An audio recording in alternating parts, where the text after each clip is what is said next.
एक पाइप किसी टंकी को 6 घंटे में भर देता है। आधी टंकी भरने के बाद ऐसे ही 3 पाइप और खोल दिए जाते हैं। टंकी को पूरा भरने में कितना समय लगेगा? देखो, एक पाइप किसी टंकी को 6 घंटे में भर देता है। हम एक काम करते हैं, थोड़ा कॉमन सेंस वाला सवाल है, बहुत ज़्यादा इसमें कुछ है नहीं। जैसे टंकी है पूरी, इस पूरी टंकी को एक पाइप भरेगा तो कितना टाइम लगेगा? 6 घंटे लगेंगे। अब क्या बोला इन्होंने? आधी टंकी भरने के बाद एक पाइप को ये पूरी टंकी भरने में 6 घंटे लग रहे हैं। आधी टंकी भर गई, आधी टंकी भर गई यानी कितने घंटे हो चुके?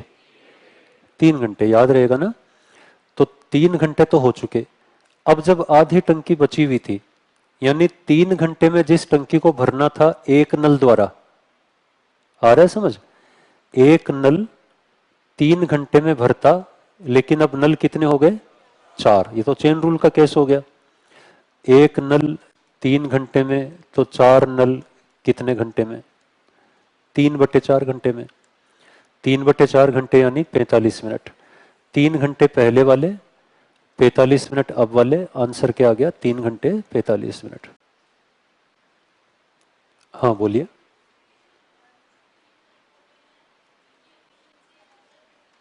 नहीं दिया तो हम कैसे माने अलग अलग है? यहां तो कुछ भी नहीं दिया, और बकायदा इन्होंने बोला है तीनों की एफिशिएंसी सेम है। बताओ कहां बोला है? इन्होंने स्पष्ट किया है इस चीज को। ये बोल रहे हैं कि ऐसे ही 3 और पाइप खोले गए हैं। ऐसे ही का मतलब सेम एफिशिएंसी वाले। चलिए अगला सवाल देखिएगा। शीट में इस तरह के अगेन खूब सारे क्वेश्चन है। एक सेक्शन है प्रॉफिट लॉस का, जो आपको बताया गया कि आपको किस तरह से हल करना होता है। अब क्या है सवाल यहाँ पे? एक व्यापारी अपने माल का 25% 40% के लाभ पर 40% से समान 10% की हानि पर, थोड़ा सा लैंग्वेज यहाँ ठीक नहीं है, 40% of the remaining goods at 10%। मतलब ये क्या कहना चाहते हैं? शेष सामान का 40% 10% की हानि पर ना, रिमेनिंग 40% जो है वो 10% के लॉस पर, 40% ऑफ रिमेनिंग गुड्स। फिर शेष 20% क्रय मूल्य पर बेचता है। अगेन लैंग्वेज यहाँ ठीक नहीं है, इंग्लिश में ठीक है। 20% of the remaining at the cost price, उसको कॉस्ट प्राइस पर ही सेल कर रहे हैं। At what percent profit should he sell the remaining to earn a 15% profit in the whole transaction? अब ये कह रहा है कि जो चौथा हिस्सा है उसको फिर किस प्रॉफिट पर बेचे कि पूरे ट्रांजैक्शन में 15% का लाभ हो। तो इस वस्तु के कितने हिस्से किए हैं उसने? 4 हिस्से किए हैं। अब आप भी यहाँ 4 हिस्से कर दीजिए। अब कैसे करेंगे वो देखिएगा। टोटल हम 100 मान लेते हैं, मतलब जो वस्तुएं हैं वो 100 मान लेते हैं, 100 वस्तुएं। तो 25% का मतलब 25 वस्तुएं। इन 25 वस्तुओं पर 40% का प्रॉफिट है, तो क्या हम इंटू 40 करेंगे? और प्रॉफिट के केस में हम क्या करते हैं? साइन प्लस रखेंगे या माइनस? प्लस। ये शॉर्टेस्ट तरीका है इस तरह के क्वेश्चंस का, और सिस्टमेटिक तरीका है। आपको स्टेप बाय स्टेप कैलकुलेट नहीं करना होता है। तो थोड़ा सा आप शीट रिवाइज करते रहोगे ना, तो इस तरह की चीजें आपको प्रॉब्लम नहीं करेगी। अब क्या बोल रहे हैं ये? शेष सामान का 40%। आप बताओ शेष सामान बचा कितना? 75। ये देख, ये जो लेफ्ट साइड में लिखा है ना, लेफ्ट मोस्ट, ये सामान है। 100 में से 25 जो है वो 40% प्रॉफिट पर बेचा जा चुका है। अब बचा 75। 75 का 40%, 40% इजी डेट है, 2/5 यानी कितना हुआ? 30। तो जो 30 वस्तुएं हैं वो इसने कैसे बेची? 10% की हानि पर। और चूंकि 10% की हानि है तो मैं यहां क्या करूंगा? माइनस का निशान अप्लाई करूंगा। और फिर शेष शेष जो वस्तुएं हैं उनका भी 20% हिस्सा कॉस्ट प्राइस पर। अब तक 25 और 30 55 बेच चुका है। 55 बेच चुका तो बची कितनी? 45। 45 का 20% हिस्सा, 45 का 20% इजी डेटा है, 9 वस्तुएं। 9 वस्तुएं उसने बेची है क्रय मूल्य पर। क्रय मूल्य का मतलब नो प्रॉफिट नो लॉस, तो 0 प्रॉफिट हुआ। फिर वस्तुएं फाइनली बची कितनी? 55 और 9 64, बच गई 36। सवाल यह है कि इन 36 वस्तुओं को वो कितने प्रतिशत लाभ पर बेचे कि सभी 100 वस्तुओं पर 15% का लाभ हो, ये वाला पूरे लेन देन में 15% का लाभ हो। आई थिंक क्लियर है कॉन्सेप्ट। इसको सिंप्लीफाई कर लो, आपका सवाल सोल्व हो जाएगा। देखो ये वाली टर्म तो होना नहीं होना इसका बराबर है, खत्म। कैलकुलेशन बहुत इजी है, आप ज्यादा इसमें कंपोजिशन कॉमन लेके काटना उसकी जरूरत नहीं है मेरे हिसाब से। ये हुआ 1000, ये 300, 700 बचा। उधर जब जाएगा 1500 में से 700 घटेगा तो 36p बराबर 800, तो p बराबर आया 800 बटे 36, दैट्स ऑल। ये प्रॉफिट आ गया रिमेनिंग आर्टिकल्स पे। इसको कैलकुलेट कर लो, 4 से कटेगा 9 पे 200, 2/9 क्या होता है मैथ्स में? 22 से ही 2/9%, तो 22 से ही 2/9% ये आंसर आ गया। 124 नंबर देखिएगा। 700 पुरुषों और 300 महिलाओं को रोजगार दिया और औसत वेतन 450 प्रतिदिन था। एक पुरुष को एक महिला की तुलना में 50 अधिक प्राप्त होते हैं, तो एक महिला का दैनिक वेतन क्या है? देखो आपको कई बार मैंने ये बताया है कि जब एक चीज के दो हिस्से किए जाएं या दो हिस्सों को मिला करके एक मिक्सचर तैयार किया जाए, ऐसी स्थिति किसी भी चैप्टर में क्यों न बने, वो मेथड ऑफ एलिगेशन का केस है। तो यहाँ 700 पुरुष हैं, 300 महिलाएं हैं और इस कंपनी में टोटल पॉपुलेशन है 1000 लोगों की, ठीक है ना। 1000 कर्मचारी है, इनके दो हिस्से किए गए हैं, 700 पुरुष और 300 महिलाएं। तो मेथड ऑफ एलिगेशन अप्लाई करो, पुरुष महिलाएं, 700 पुरुष 300 महिलाएं। बहुत कम कैलकुलेशन में हम इस क्वेश्चन को कर लेंगे। 700 पुरुष और 300 महिलाएं। अब इन्होंने बोला है कि इन सभी का जो एवरेज वेतन है, औसत वेतन या एवरेज सैलरी, वो 450 है। क्या हम एवरेज को यहीं रखते हैं, है ना, ये एवरेज वाला सेक्शन है। अब इन्होंने क्या बोला कि पुरुष को महिला की तुलना में 50 ज्यादा प्राप्त होते हैं। पुरुषों की जो एवरेज सैलरी है वो महिलाओं की एवरेज सैलरी से 50 ज्यादा है, यानी ये वाला डेटा इस डेटा से 50 ज्यादा है। अब याद करो मिड वैल्यू मिसिंग के केस में हम क्या करते हैं। मिड वैल्यू मिसिंग में हम क्या करते हैं, इन दोनों का जो डिफरेंस है वो इस रेशो में डिवाइड करते हैं कि नहीं, यही तो करते हैं ना। तो 50 रुपए का डिफरेंस है इन दोनों में, 7:3 का रेशो है। 50 को यदि मैं 7:3 में डिवाइड करूं तो बताओ कितना होगा। 50 यहां 7 और 3 10 है, 5 गुना है, तो 7 का 5 गुना 35 और यहां 15। अब हमें पता है कि पुरुषों की जो एवरेज सैलरी है वो सभी की एवरेज सैलरी से ज्यादा होगी। क्यों ज्यादा होगी? क्योंकि महिलाओं की तुलना में पुरुषों का एवरेज वेतन ज्यादा है और महिलाओं की सैलरी सभी के एवरेज से कम होगी। हमें महिलाओं की औसत सैलरी पूछिए, तो 450 में से 35 घटा दीजिए, दिस इज योर आंसर। आपको यूज करना सीखना होगा मेथड ऑफ एलिगेशन का। नेक्स्ट क्वेश्चन देखिए। एक वृत्त के त्रिज्य खंड का केंद्रीय कोण क्या होगा जिसका क्षेत्रफल और परिमाप क्रमशः 209 वर्ग सेंटीमीटर और 63 सेंटीमीटर है। यदि यह दिया गया है कि इसकी त्रिज्या एक गैर ऋणात्मक पूर्णांक है तो दशमलव के बाद एक स्थान तक पूर्णांकित है। क्या पूछा क्या इसमें? हाँ, केंद्रीय कोण, हाँ ऊपर ही दिया पहली लाइन में। जो सेक्टर ऑफ सर्कल है उसका सेंट्रल एंगल हमें फाइंड आउट करना है, ठीक है ना। ये अपना क्वेश्चन है। आप जब सेक्टर के क्वेश्चन करें, ये बड़े रिपीटिंग क्वेश्चन है। सर्कल में सेक्टर बहुत बार पूछा जाता है, अलग अलग तरीके से पूछा जाता है। तो सेक्टर के जितने भी कॉन्सेप्ट हैं, एरिया के, पेरीमीटर के, वो सारे थोड़ा सा क्लियर होने चाहिए पहले सवाल करने से पहले। अर्थमेटिक और एडवांस में यही डिफरेंस है। अर्थमेटिक कॉन्सेप्चुअल चलती है और एडवांस मैथ्स में हमें अक्सर फॉर्मूले अप्लाई करने पड़ते हैं, ठीक है ना। तो देखिएगा आप,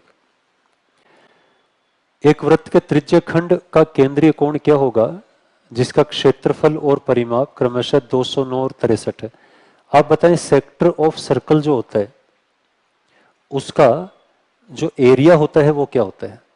एरिया का क्या फॉर्मूला है हमारे पास? एरिया का एक फॉर्मूला तो है पाई आर स्क्वायर थीटा अपॉन 360। एक और फॉर्मूला है, शाबाश, एल आर अपॉन 2। तो जो एरिया दिया गया है 209, इसका मैं सेकंड फॉर्मूला अप्लाई कर रहा हूं, एल आर अपॉन 2। और साथ ही साथ परिमाप 63 दिया गया है। तो किसी सेक्टर का परिमाप क्या होता है, मैं डायग्राम बना के थोड़ा स्पष्ट करता हूं आपको। ये सेक्टर है, ये जो आप देख रहे हैं, ये मान लीजिए सेंटर ओ है, ए बी इसकी एक आर्क है, और ये जो आर्क है ये एल है, this is radius, this is radius. और आपको ये वाला एंगल फाइंड आउट करना है। तो आपको यहां पर ये बोला गया है कि एरिया ऑफ सेक्टर इज 209, और साथ ही साथ आपको बोला गया है ये जो परिमाप है, पेरीमीटर ऑफ सेक्टर है, पेरीमीटर क्या बनेगा, 2r प्लस एल। ये आपको कितना दिया गया है, 63। तो यहां से हमें कैलकुलेट करना है, पहले हमें रेडियस फाइंड आउट करनी होगी, और रेडियस आ जाएगी तो एंगल का जो फॉर्मूला है, एंगल का फॉर्मूला होता है एल अपॉन आर। यदि मैंने एल और आर कैलकुलेट कर ली तो एल अपॉन आर रख देंगे, एंगल आ जाएगा। यहां जो एंगल आता है इस फॉर्मूले से वो रेडियन एंगल आता है। इन्होंने डिग्री में पूछा है तो रेडियन को डिग्री में कन्वर्ट कर देंगे बाद में, ठीक है ना। तो एक अच्छा क्वेश्चन है ये सेक्टर पर, बहुत बढ़िया क्वेश्चन है। अब देखते जाएं क्या करना चाहिए। एक काम करते हैं, यहां से इसको थोड़ा सिंप्लीफाई करते हैं। बताओ एल की वैल्यू क्या आएगी,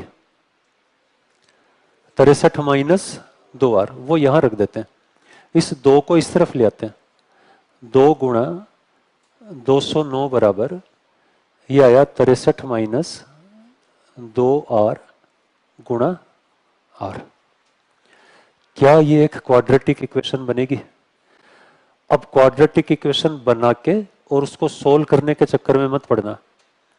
इस स्थिति में आपको कई बार बताया गया है कि फैक्टर का इस्तेमाल किया करो। जैसे ये जो इधर दिख रहा है आपको, क्या ये दो संख्याओं का गुणा ही है? किन दो संख्याओं का गुणा है? ये है r और 63 माइनस 2r का। ये पॉइंट क्लियर है?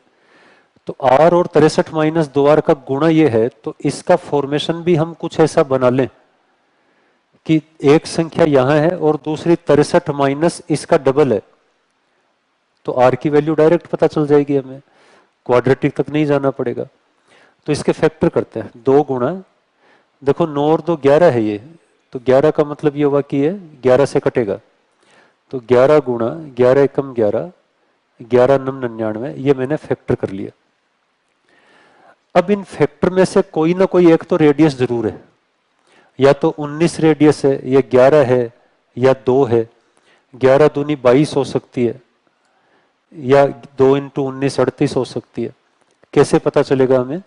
जैसे मान लीजिए मैं 11 रेडियस ले लेता हूं, तो यदि मैं यहां 11 लिखूंगा तो ये वाला जो फैक्टर है पूरा का पूरा, वो 19 गुणा 2 38 होगा कि नहीं? ये बात समझ आ गई?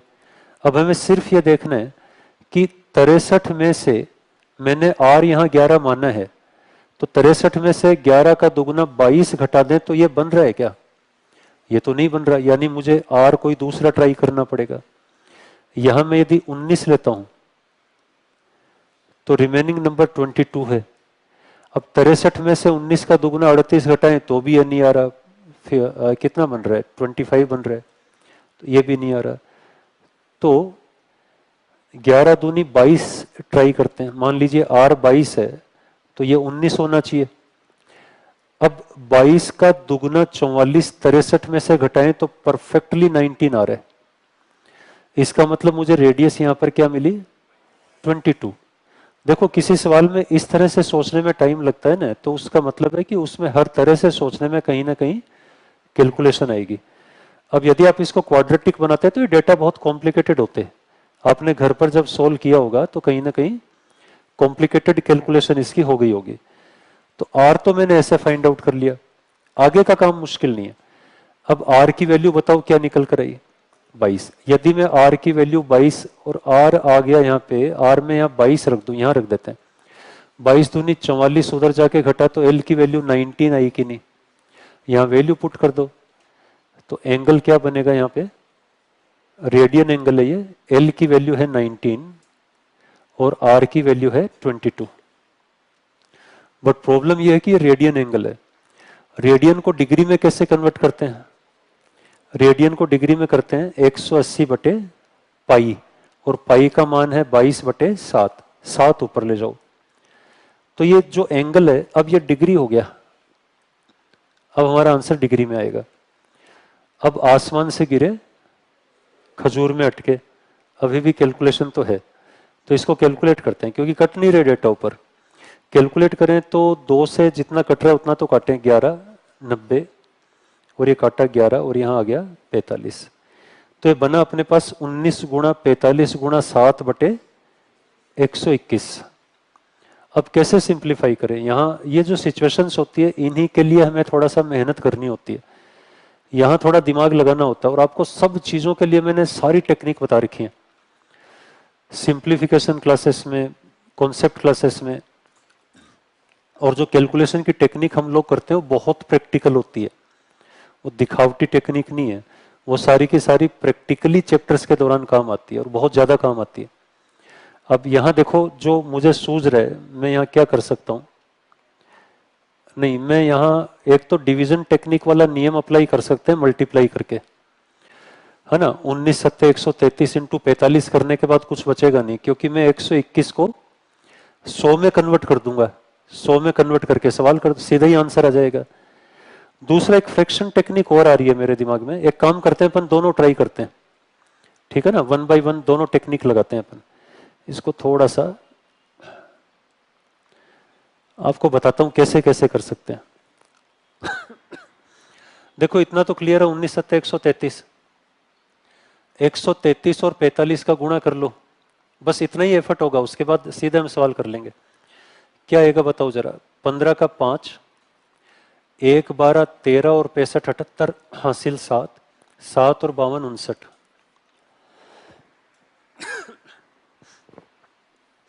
Divide by 121। अब मैं क्या स्मार्ट वर्क करूंगा, यहाँ पे मैं 121 से भाग नहीं दूंगा, मेरे पास 4 ही ऑप्शन है,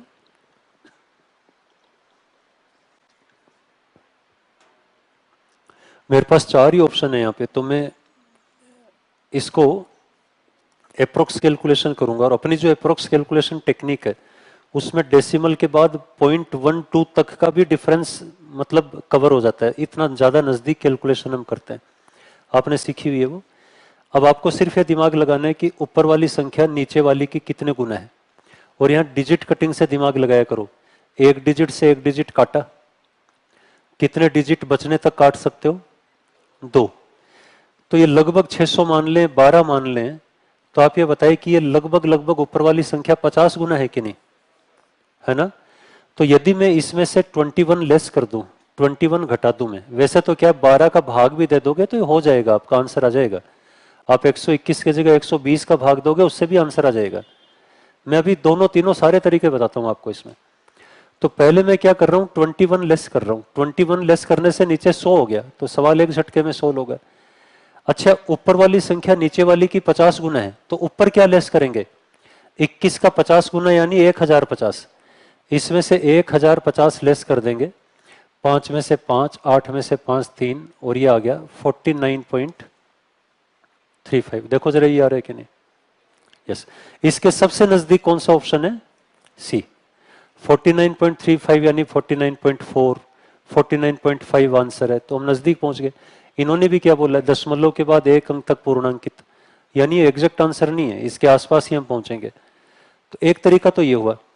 दूसरा, मैं अभी कैलकुलेशन करने के दौरान आपको बता रहा था कि इसको ऐसे भी मैनेज कर सकते हैं। हाँ, आप 12 का भी भाग दे सकते हो सीधे, 12 चौक 48, 118, 12 नम 108, बचा 10 5 105, यही बचा ना, तो 12 अट्ठे 96, है ना, लगभग लगभग ही आएगा।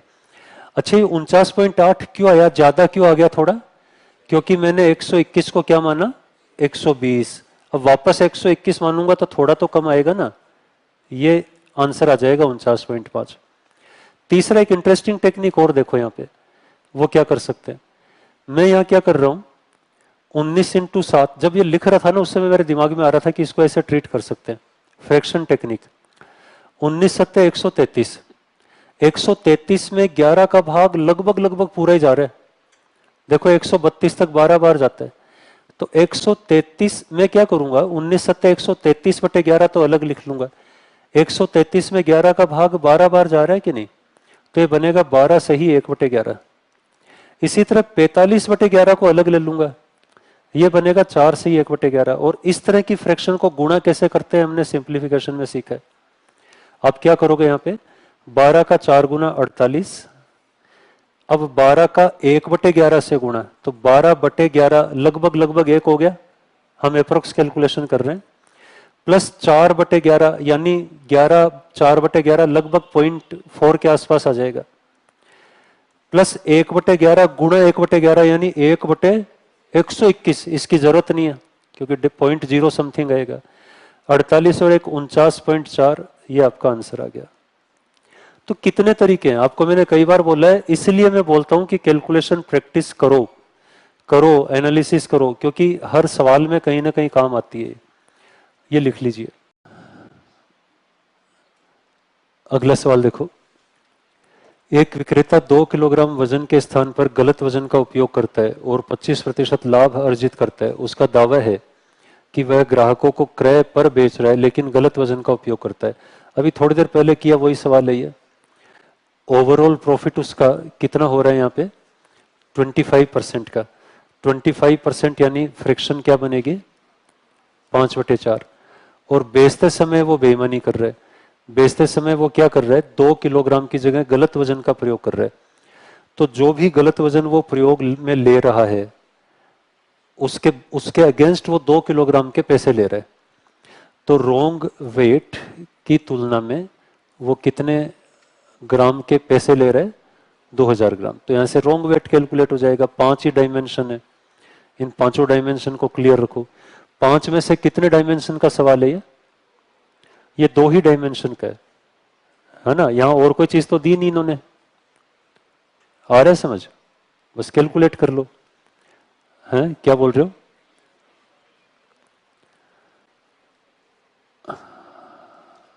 ये मुझे लगता है टाइपिंग एरर। आप लोग इंग्लिश में देख रहे होंगे 130%। हाँ ये टाइपिंग एरर लग रही है मुझे, एक बार सवाल कर ले फिर पता चल जाएगा टाइपिंग एरर है कि नहीं। देखो ये कटेगा ये आपका 400 पर, और W बराबर आ गया 1600, यानी वो 1600 ग्राम तोल रहा है। कितना वजन कम तोल रहा है, 400 ग्राम। 400 ग्राम आपका आंसर हुआ। ही claims that he selling on the cost price, ये काट दो यहां से, पता नहीं किधर से उड़ता घूमता फिरता यहां पहुंच गया। किसी और सवाल के डेटा होंगे, घूमते घूमते यहां आ गए।